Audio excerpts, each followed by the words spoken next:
plan ahead your moves in a chess game, the better you're going to do. Just do one move in advance, you're not going to do so well. If you take two, 3, 4 moves, or if you could think 5 years, 10 years, 20 years down the road about where it's.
Very big area that has not a lot going on. It has the potential for a lot of density and a lot of development here.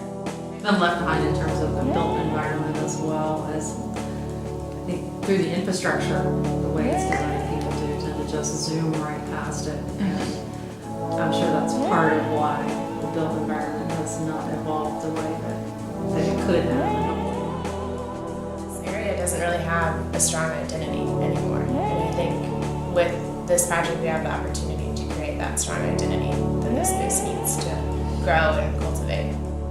Really exciting to think about the way we can link the history of the site, which is really rich and really diverse. And we have all these people, some of these people have lived in these neighborhoods for 40 or 50 years.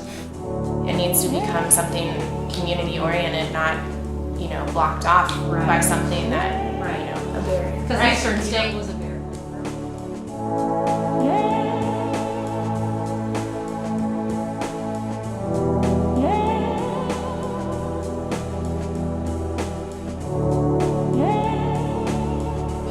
In the past, and if we don't create these opportunities and the people that live there are seizing on these opportunities, I don't want to see them left behind again with the development of ECTC. I want to see this be an opportunity for the people and the residents of these areas. Georgetown neighborhood over here, like what's happening there? They don't have, a space to go to enjoy themselves like we do over here on Jefferson. So. That was the biggest thing that I've heard from the residents so far is they need a grocery store and they would like to have a restaurant, someplace where they could go and have it. Yeah, these are all like cultural landmarks that have been around for a long time. And have become iconic for this neighborhood. And these landmarks also sort of tell us that there is a rich history in this space. These large green spaces and connecting them through the main thoroughfare of the railroad.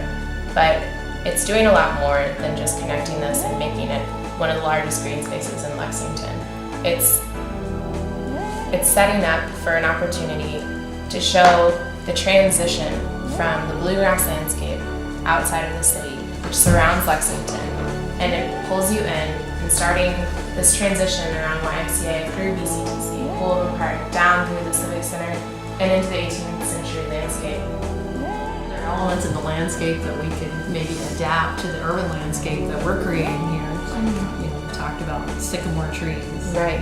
How they blend the trees and the rolling hills of the bluegrass. Yeah, the undulating parallel lines of the fences.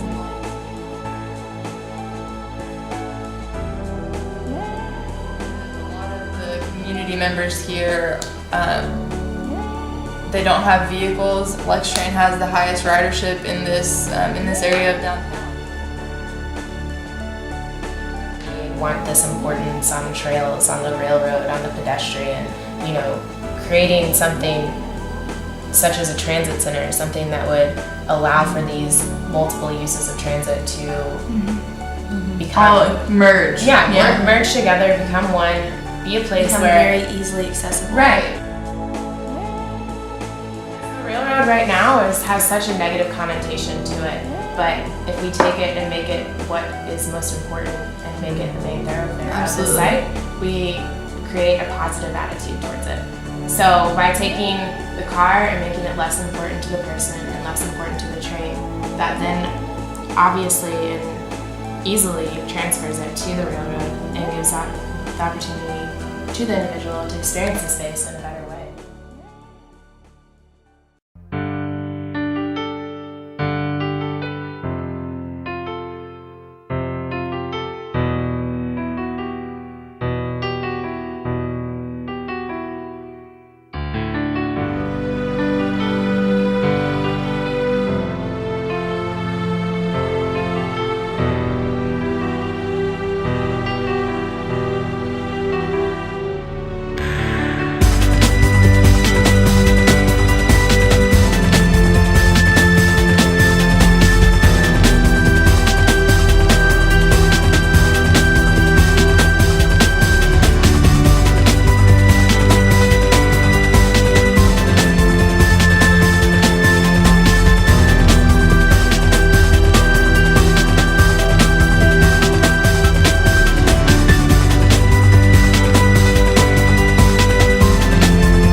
sun, sun, sun, sun.